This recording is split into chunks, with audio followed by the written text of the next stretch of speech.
대한민국의 문화예술계의 가장 큰 화두라고 했는데, 이거는 대한민국뿐만 아니라 세계적인 어떤 문화예술계에 일어났던 현상이라고 저는 생각을 합니다.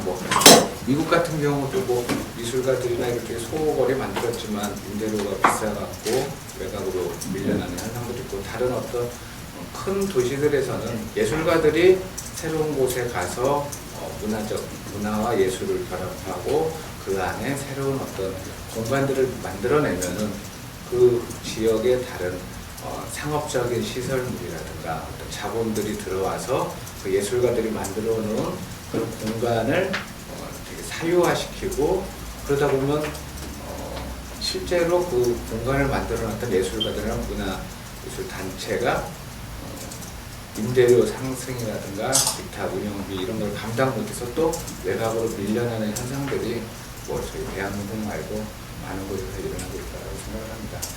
실제로 2004년인가요? 대한민국 문화지구로 제정이 됐는데, 미국 같은 경우는 브로드웨이 극장들이 극장으로 들어선 곳에 만약에 건물주라든가 건물주가 그 극장을 폐쇄한다고 했을 때는 법적으로 상당히 극장이 보호를 받고 있거든요. 함부로 어떤 극장주의 의견을 무시하고 폐쇄를 할 수 없는 어떤 그런 법들이 있으면서 그 예술가들이 안정적으로 공연을 할 수 있도록 하는데, 저희는 아직 대학로 문화지구라고 지정이 되어 있으면서도 그런 조례라든가 법제화되어 있지 않기 때문에, 저는 어떤 그런 부분에 대해서 법률적인 부분들을 제가 당선이 되면 새롭게 제정을 해서 일단 이 문화지구 안에서 극장이라는 소극장이라는 가장 어떤 생산 시설인데, 그것이 지켜질 수 있도록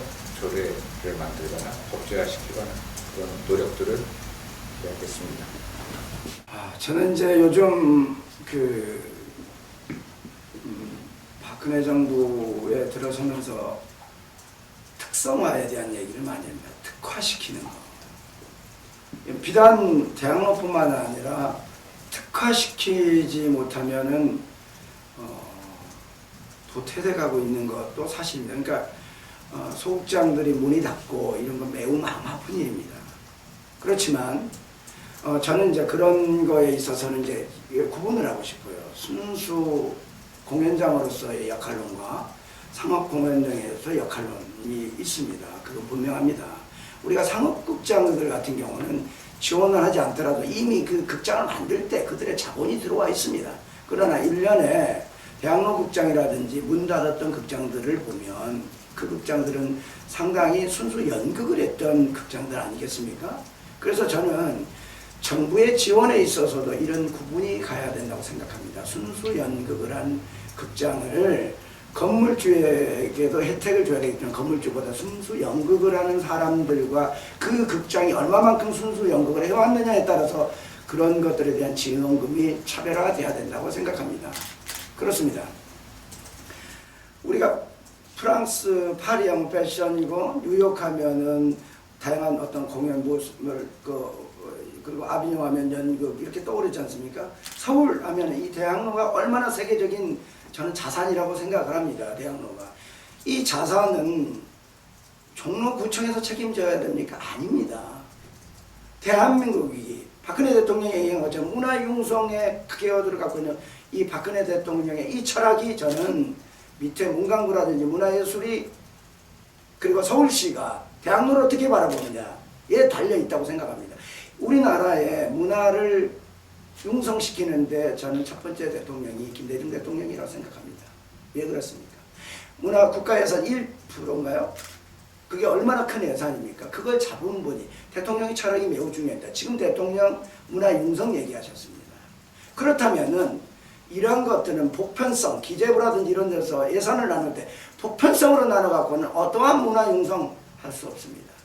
문화가 몰락하면은 그 나라가 망합니다. 노마가 망하기 전에 문화가 망했습니다. 대한민국의 최고 수도, 세계 7대 강국의 무역 교역령을 하고 있는 이 수도에 저는 뒤에서도 또 얘기가 나오겠지만 부산영화제에 버금가는 서울국제연극제가 신설되고 그런 특화 그리고 낙산문화벨트 개발해서 껍데기가 아니라 콘텐츠가 다양한 콘텐츠가 한국에 가면 반드시 가봐야 될 거리 중에 하나가 대학로라는 거리를 자리매김하게끔 그 안에 최고의 포인트가 대학로의 소극장들이 각기 다양한 연극으로 넘버버리던 보편성 진지한 리얼리즘 연극이 존재할 때 저는 대학로가 융성해진다고 생각합니다. 네. 질문 역시 또 가슴을 아프게 합니다. 명동에 자리 잡고 있는 근 70년 된 3.15 창고극장이 문을 닫았습니다. 대학로의 대표적인 대학로 예술극장이 문을 닫았습니다.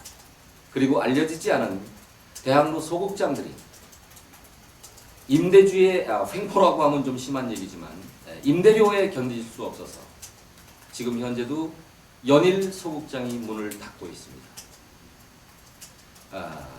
제가 만약에 당선이 된다면 낯선 저에게는 뭐 젠트리피케이션이라는 말이 조금 와닿지는 않습니다. 제가 만약에 당선이 된다면 이 문제는 저희 혼자 해결할 문제가 아닙니다. 이것은 국가문화정책이 문화예술위원회 문체부가 대한민국 연극계와 공연예술계와 충분하게 토론을 하고 정부가 임대해줘야 됩니다.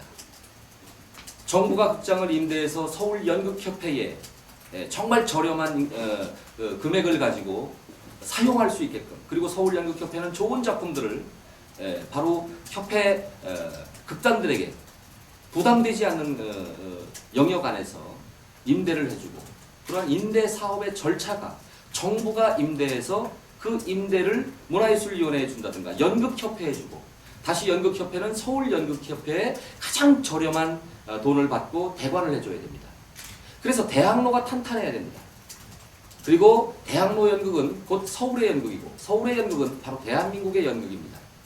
그리고 어쩔 수 없이 정부의 정책에 의해서 남대문으로부터 창경구, 창경으로부터 인사동, 인사동에서부터 대학로, 대학로에서 보문동을 거쳐서 보문동에서 경희대까지 벨트를 형성하는 문화정책에는 적극적으로 찬성합니다. 이것은 시대가 말하는 현상입니다. 아울러 서울을 벗어난 외곽지역, 특히 지금 강남이 지역, 강남에는 대형 뮤지컬 공연센터가 기업에 의해서 개인에 의해서 지어지고 있고 만들어지고 있습니다. 정부는 바로 강남이라고 하는 특구 지역에 대학로 문화 벨트와 같은 소극장 거리를 만든다든가 바로 강남의 연극인 거리를 만들어서 활성화시킨다면 대학로를 분산시킬 수 있는 좋은 정책도 있고 25개 지회와 지부가 동시에 발전하고 지금은 지자체입니다. 동시에 발전해야 됩니다. 그 축이 대학로라고 저는 생각을 합니다.